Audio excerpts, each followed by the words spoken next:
But yeah, we gonna get into it. Happy Sunday, gun day, fun day.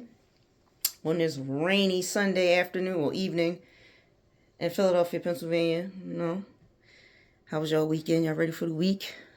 Doing y'all 1, 2, laundry, cooking, cleaning, relaxing, reading, streaming, doing the best you fucking can. We around, but yeah, just wanted to pop in. I'm still on scene with the MD-11 disaster out there in Kentucky with that cargo airplane, and doing a little bit more research and digging into, it could have been a mechanical structural failure of the wing, or it could have been a shell out bird strike that caused the engine to literally explode and shell out, like the compression stage fans could have blown out, like the blades could have blown out and caused damage to the wing and caused the wing to fall off, or there was structural weakening in the wing from like the spars, stiffeners, the ribs. The ribs go from like forward, the leading edge, and the trailing edge of the wing, and the stiffeners go from like the wing root out to the wingtip. And you got spars in the back of that that's like partitions. And the wing, I'm just talking about the wing. All right, let me see. Let me show you a little diorama. This is a MV-22, so I'm just talking about the wing structure, not the aircraft itself, but this is the wing structure. This is what I'm talking about. This is the wing root out to the wingtip. This is the engine, but the MD-11's engines were mounted under the wing. So that's how I think it could have been a structural failure with those wing components.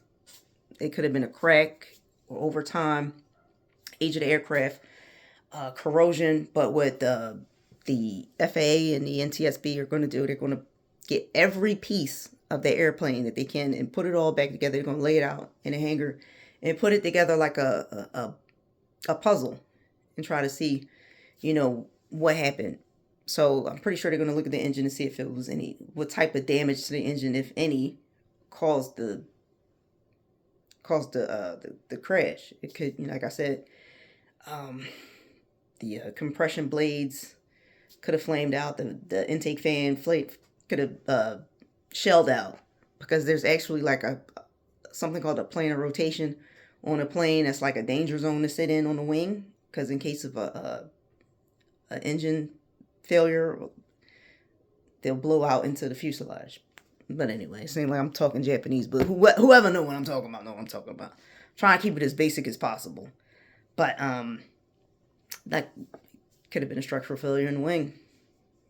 Over time, that aircraft is enormous, and the maximum takeoff weight is over 600,000 pounds for the takeoff weight, with fully loaded with fuel, cargo, the crew.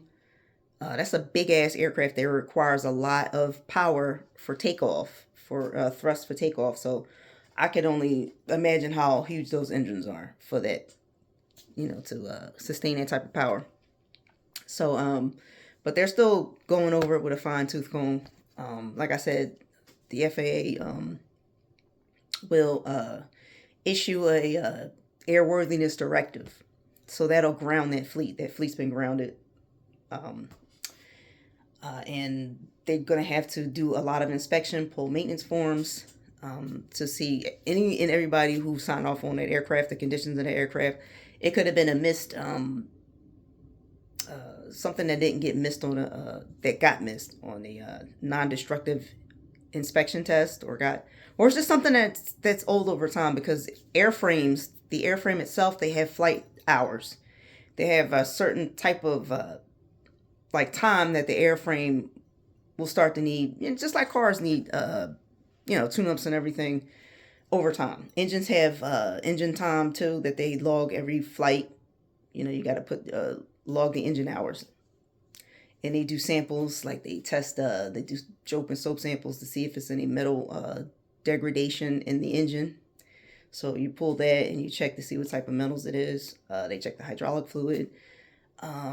They check the fuels for contamination, and they're going to check any and everything But hopefully it didn't come back to any maintenance, like any shoddy maintenance or any skip maintenance or any manufacturing issues. It's a myriad of things that could have caused it.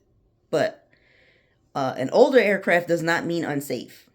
So the fact that the fleet, that specific MD-11 model came out in 1990, if it's a well-maintained aircraft, the age really doesn't matter. But over time, yeah, it can, the structural integrity of the airframe can start to degrade over time. So that could be it. But we'll see. It's very interesting to me. And I nerd out over stuff like this. It's not it's a serious situation, but like I said before, flying is the absolute safest mode of travel by far. Absolutely. But yeah, we're gonna see. Like if there was a structural weakness in the wing that would have caused the pylon to separate from the rest of the aircraft that holds the engine on there, or it could have been, like I said, engine mount bolts that were improperly torqued. Because it's an enormous, I'm pretty sure the size of the engine, that bolt, that mount bolt and the nut that holds on the engine is enormous, and it's probably torqued in foot pounds, probably Newton, something higher than that. I forgot it because I never torqued anything that large before. But the torque wrenches are about as long as my wingspan. Like I remember doing that on F-16s. We had to swing external wing tanks on the fighters, so they go long range, so they need extra. You actually have to torque it with your feet on top of the wing. Like it's an enormous torque wrench. But yeah, I'm sounding like I'm speaking Japanese right now. But like anybody in aviation knows what I'm talking about, because I haven't been hearing much from maintenance technicians on the possible causes of a crash. I hear a lot of pilots talking and engineers and people who aren't in the field, but I would like to hear other maintenance techs stance on it. Like me, myself, I primarily worked in military aircraft my whole career. I never worked in commercial because it's a different animal. They deal with the FAA, we deal with another body. But the principle of safety of flight, it's all the same across the board basically. But the FAA deal in FARs, so that's a Federal Aviation Regulation. And